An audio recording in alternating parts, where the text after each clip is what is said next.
अनुशासन, ये शब्द सुनते ही मन में क्या आता है? शायद सुबह 5 बजे का अलार्म, या घंटों की पढ़ाई, या फिर वो काम जो करने का बिल्कुल मन नहीं करता। ज्यादातर लोगों के लिए तो अनुशासन एक सजा जैसा है, एक बोझ।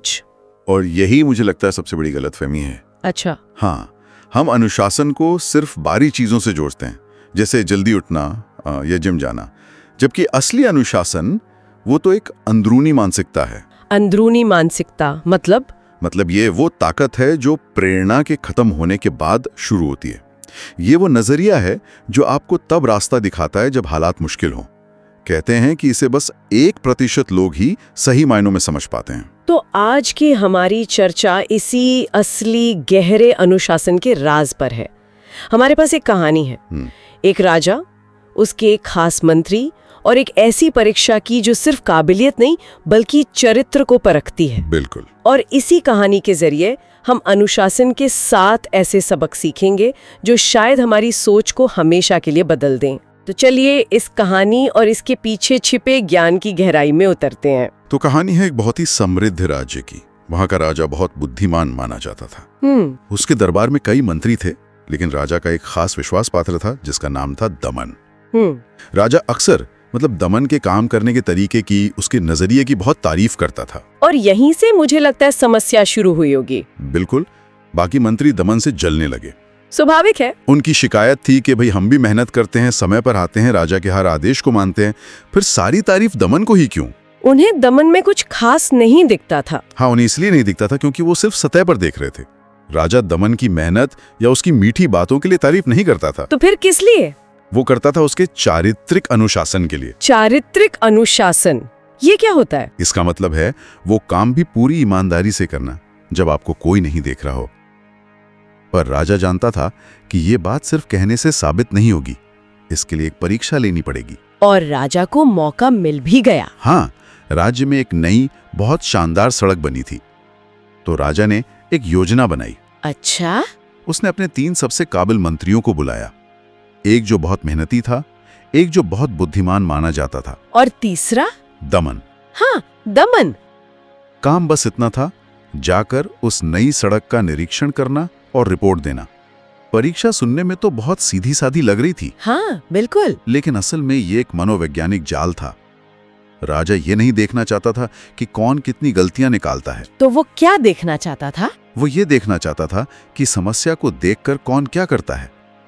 अच्छा, तो सबसे पहले कौन गया? सबसे पहले गया मेहनती मंत्री, और जैसा उसका नाम था वैसा ही उसका काम। मतलब? पड़े हैं। ठीक है, तो उसने अपना काम कर दिया। बिल्कुल। यहाँ रुककर ये समझना जरूरी है, उसने अपना काम किया, मेहनत की, कमी को पहचाना, रिपोर्ट दी। ज्यादातर लोग इसी को अच्छा काम मानते हैं। लेकिन इसमें भी कोई कमी थी। उसकी सोच रिपोर्टिंग तक ही सीमित थी। उसने समस्या की पहचान की, पर उसे हल करना अपनी जिम्मेदारी नहीं समझा। उसकी मानसिकता थी, मेरा काम निरीक्षण करना है, कचरा उठाना नहीं। हाँ, मतलब उसने अपनी जॉब डिस्क्रिप्शन के हिसाब से काम किया, उससे 1 इंच भी ज्यादा नहीं। बिल्कुल। तो इसके बाद बुद्धिमान मंत्री की बारी आई होगी।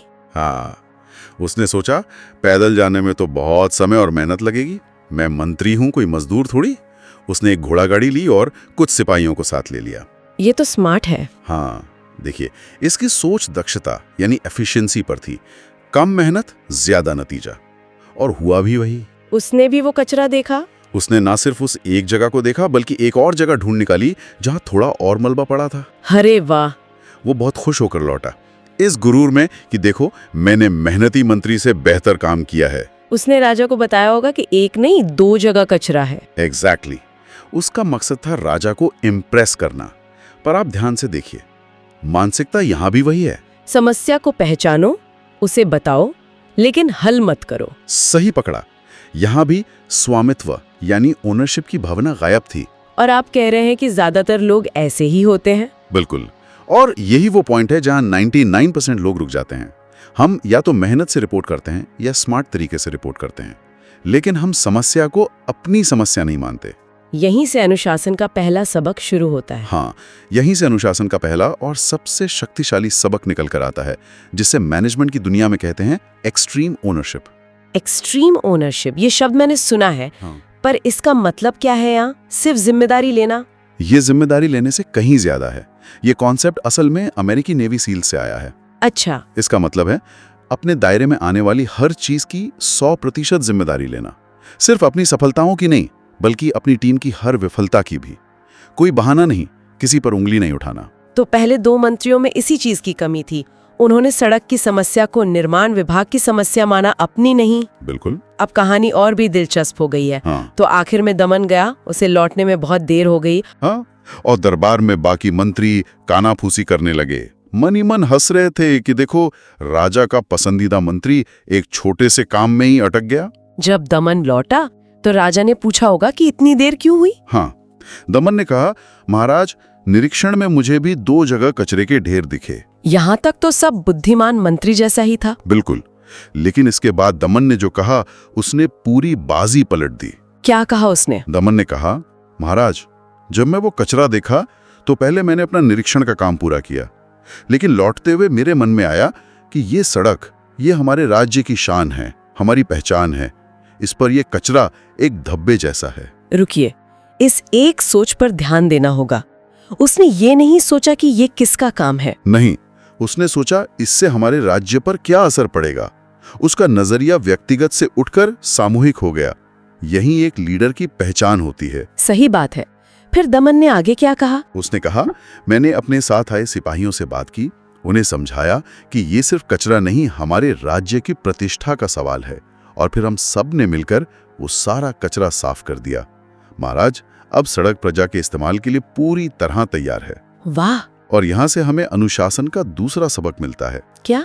खराब टीमें नहीं होती, सिर्फ खराब लीडर होते हैं। बुद्धिमान मंत्री भी तो सिपाहियों को साथ लेके गया था। हाँ, पर उसने उनसे सिर्फ घोड़ा गाड़ी चलवाई। सही। वो उन्हें एक संसाधन की तरह दिख रहा था। दमन ने उन्हीं सिपाहियों को एक टीम की तरह देखा, उन्हें एक बड़े लक्ष्य से जोड़ा, उन्हें प्रेरित किया और उनसे वो काम करवाया जिसके लिए उन्हें कोई आदेश नहीं मिला था। और कहानी में एक और ट्विस्ट था, है ना? हाँ, एक और ट्विस्ट था। दमन ने अपनी जेब से एक चमकती हुई चीज निकाली और राजा के सामने रख दी। क्या था वो? उसने कहा, महाराज, जब हम दूसरा ढेर साफ कर रहे थे तो पत्थरों के नीचे मुझे आपका खोया हुआ कीमती पन्ना मिला। ये सुनकर तो सब हैरान रह गए। तब राजा ने राज खोला होगा। हाँ, तब राजा ने मुस्कुराते हुए कहा कि वो पन्ना खोया नहीं था, उसे मैंने खुद वहां रखा था। क्या? उसे पूरा विश्वास था कि बाकी मंत्री उस कचरे को देखकर आगे बढ़ जाएंगे, लेकिन केवल दमन ही रुकेगा और उसे हल करने की जिम्मेदारी लेगा। और इनाम हमेशा उसी को मिलता है जो जिम्मेदारी लेता है। कमाल है। तो ये पूरी परीक्षा सिर्फ एक गुण को परखने के लिए थी, एक्सट्रीम ओनरशिप और अच्छी लीडरशिप। लेकिन मुझे लगता है इसमें अहंकार का भी एक बड़ा रोल है। आपने बिल्कुल सही नस पकड़ी है। ये हमारा तीसरा सबक है, अहंकार दुश्मन है। कैसे? सोचिए, जब बुद्धिमान मंत्री ने कचरा देखा होगा तो उसके मन में क्या आया होगा? यही कि मैं एक मंत्री हूँ, ये कचरा साफ करना मेरा काम नहीं है। या मेरे पास इसे साफ करने के लिए सही औजार नहीं है। ये सब क्या है? ये अहंकार है जो आपको काम करने से रोकता है और बहाने बनाने के लिए उकसाता है। जबकि दमन ने अपने पद के बारे में नहीं सोचा, उसने बस वो किया जो उस वक्त सही था। ये तो अनुशासन है। अनुशासन आपके अहंकार को चुनौती देता है। वो कहता है तुम्हारा आराम जरूरी नहीं है, काम का पूरा होना जरूरी है। ये बात तो समझ आती है, लेकिन एक सवाल और है। दमन भी तो इंसान था, थक तो गया होगा। उसके मन ने भी तो कहा होगा कि छोड़ो, घर चलते हैं। उसने अपनी इस इच्छा पर काबू कैसे पाया? बेहतरीन सवाल। और ये हमें चौथे सबक पर लाता है। नियंत्रण से पहले आत्मादेश, मतलब दूसरों को आदेश देने से पहले आपको खुद को आदेश देना सीखना होगा। अच्छा। दमन की थकान असली थी, उसका घर जाने का मन भी कर रहा होगा, लेकिन उसने अपनी भावनाओं को, अपनी थकान को खुद पर हावी नहीं होने दिया। उसने अपने मन को आदेश दिया, नहीं, अभी काम बाकी है। तो असली अनुशासन तब शुरू होता है जब आपका मन कहता है बस अब और नहीं। बिल्कुल, प्रेरणा आपको शुरू करवाती है, लेकिन अनुशासन आपसे पूरा करवाता है।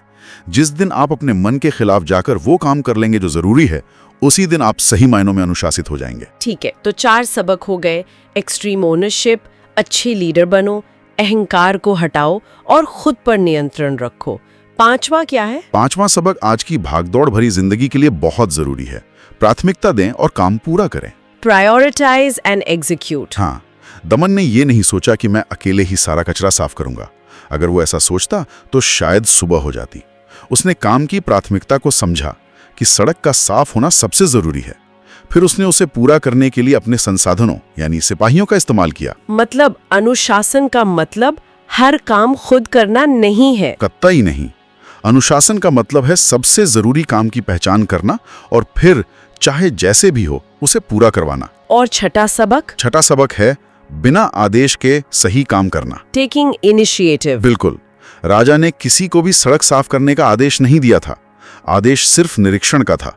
दमन का अनुशासन किसी बॉस के आदेश पर निर्भर नहीं था, वो उसके चरित्र का हिस्सा था। और यही बात उसे बाकी सबसे अलग करती है। हाँ, जो लोग बिना बताए समस्याओं को ढूंढकर उन्हें हल कर देते हैं वही आगे चलकर लीडर बनते हैं। तो ये हो गए 6 सबक, लेकिन आपने शुरू में 7 की बात की थी। हाँ, 7वां और आखिरी सबक क्या है? 7वां सबक वो है जो अनुशासन के बारे में सबसे बड़ी गलतफहमी को तोड़ता है। वो क्या है? वो है अनुशासन स्वतंत्रता देता है, डिसिप्लिन क्रिएट्स फ्रीडम। ये तो सुनने में बिल्कुल उल्टा लगता है। अनुशासन मतलब नियम, बंधन, तो वो आजादी कैसे दे सकता है? हमें लगता है कि अनुशासन हमें बांधता है, पर सच इसका उल्टा है। दमन को उसके अनुशासित काम के इनाम में क्या मिला? एक कीमती पन्ना जो आर्थिक स्वतंत्रता का प्रतीक है। अब इसे बड़े स्तर पर देखिए। जो इंसान अपने खाने पीने में अनुशासित है उसे बीमारियों से आजादी मिलती है। जो अपने काम में अनुशासित है उसे आर्थिक तंगी से आजादी मिलती है। और जो अपने रिश्तों में अनुशासित है उसे कलह और दुख से स्वतंत्रता मिलती है। मतलब अनुशासन उन छोटे छोटे रोज के फैसलों का बोझ हमारे ऊपर से हटा देता है। आपने सही पकड़ा। जब आप अनुशासित होते हैं तो आपको रोज ये नहीं सोचना पड़ता कि आज एक्सरसाइज करूं या नहीं, या आज जरूरी काम करूं या टाल दूं। फैसला पहले ही हो चुका है। आपका डिसिप्लिन सेल्फ आपके लिए वो फैसले ले लेता है। इससे जो मानसिक ऊर्जा बचती है वो आपको सच में बड़े और जरूरी कामों को करने के लिए आजाद करती है। तो अनुशासन बंधन नहीं बल्कि मन की शांति और असली स्वतंत्रता का रास्ता है। तो पूरी कहानी और इन 7 सबकों को अगर एक लाइन में समेटना हो तो हम कह सकते हैं कि अनुशासन सिर्फ कुछ आदतें नहीं बल्कि समस्याओं को देखने का एक नजरिया है। बिल्कुल, ये शिकायत करने वाले से समाधान करने वाला बनने तक का सफर है।